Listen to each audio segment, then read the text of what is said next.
سابق Oval office میں ہونا تھی جو پہلے اطلاعات آئی تھی۔ اس وقت کیا بتایا جا رہا ہے کہ ملاقات کا آغاز ہو چکا ہے۔ وزیر اعظم شہباز شریف اب سے کچھ دیر پہلے وائٹ ہاؤس پہنچے تھے اور اب امریکہ کے صدر ڈونلڈ ٹرمپ سے ان کی ملاقات کا باقاعدہ آغاز ہو چکا ہے۔ وائٹ ہاؤس میں اوول آفس میں یہ ملاقات ہو رہی ہے اور کلوز پریس یہ ملاقات ہے۔ اس کے بعد کیا میڈیا سے بات کریں گے یہ کہنا قبل از وقت ہے، لیکن امکان یہی ہے کہ شاید کچھ نہ کچھ کابینہ کے ارکان یا دیگر لوگ میڈیا سے بات کر سکتے ہیں اور اس کی تفصیلات بتا سکتے ہیں۔ اور فیض رحمان بھی ہمارے ساتھ موجود ہیں، واشنگٹن سے سینئر صحافی ہیں۔ فیض صاحب، ملاقات کا باقاعدہ آغاز ہو چکا ہے اور یقیناً ایک ایجنڈا اس کا سیٹ ہوگا اور اس متعلق بات کی جائے گی، لیکن جس طرح آپ بات کر رہے تھے پہلے بھی کہ یہ ملاقات اچانک ہوئی ہے اور اس کی کوئی تفصیلات باقاعدہ طور پر پہلے سے موجود نہیں تھیں، اور آج کے اگر ہم پریزیڈنٹ ٹرمپ کے شیڈیول کو دیکھیں تو یہ شاید ان کا آج آخری ملاقات ہے۔ 4:30 بجے ملاقات ہونی تھی، اس میں تھوڑی تاخیر ہوئی، تو یہ اس میں کوئی ٹائم فریم بھی نظر نہیں آ رہا کتنی دیر ملاقات ہوتی ہے؟ دیکھیے، اس سے پہلے ہمیں معلوم ہے کہ جب فیلڈ مارشل کے ساتھ ملاقات طے ہوئی تھی پریزیڈنٹ کی، تو غالباً وہ ایک آدھے گھنٹے اور پون گھنٹے،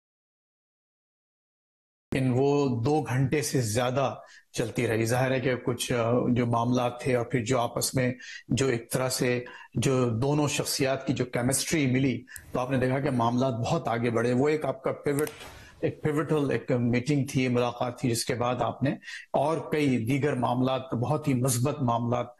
ہوتے ہوئے نظر آئے۔ اچھا، اس میں دیکھیے، اس وقت کچھ نہیں کہہ سکتے۔ باقاعدہ وائٹ ہاؤس آفس نے البتہ یہ تمام صحافیوں کو بتا دیا تھا کہ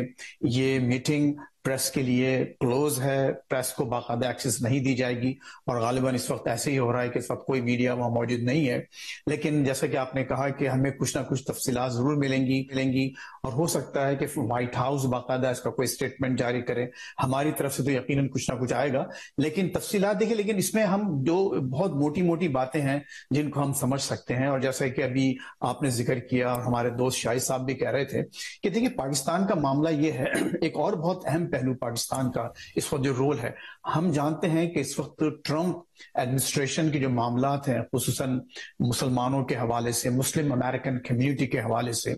اور مسلم دنیا کے حوالے سے، وہ کوئی بہت زیادہ قابل رشک نہیں ہے۔ بہت سے ایسے معاملات، مثال کے طور پر لندن کے میئر کے بارے میں انہوں نے جو باتیں کی، تو میں سمجھتا ہوں کہ پاکستان سے جو بڑھتے ہوئے تعلقات ہیں، یہ ان کا ایک ٹرمپ ایڈمنسٹریشن پر اور ٹرمپ کے خیالات پر ایک ماڈریٹنگ امپیکٹ بھی ہوگا۔ یعنی آپ یہ دیکھیں گے کہ ان کے کچھ خیالات میں کچھ توازن بھی پیدا ہوگا۔ ظاہر ہے کہ پاکستان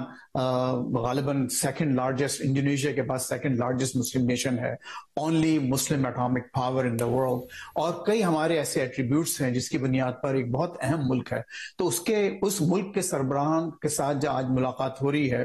آپ کے آرمی چیف وہاں موجود ہوں گے، محسن نقوی صاحب یہاں واشنگٹن میں موجود ہیں، مجھے نہیں معلوم کہ وہ اس میٹنگ میں شامل ہوں گے یا نہیں، لیکن بہرحال ایک آپ کی طرف سے کافی ایک اہم ڈیلیگیشن وہاں موجود ہے۔ اور اس کے بعد جو بڑے بڑے موٹے معاملات، میں سمجھتا ہوں کہ غزہ کا ایشو ضرور زیر بحث آئے گا۔ اردوان صاحب چونکہ ابھی تھوڑی دیر پہلے ملے ہیں اور انہوں نے باقاعدہ اپنی UN کی اسپیچ میں کشمیر کا ذکر کیا اور کشمیر کے حل کا مطالبہ کیا، تو اس کا بھی ضرور ذکر آئے گا، اور یہ موقع ہے کہ ہماری لیڈرشپ اس مسئلے کو وہاں اٹھائے کہ ٹھیک ہے، ہم یہ پورے ری الائنمنٹ میں ساتھ ہیں آپ کے، لیکن ہمارے یہ ایشوز ہیں جن کو آپ ریزالو کریں، سالو کریں، تاکہ ہم پوری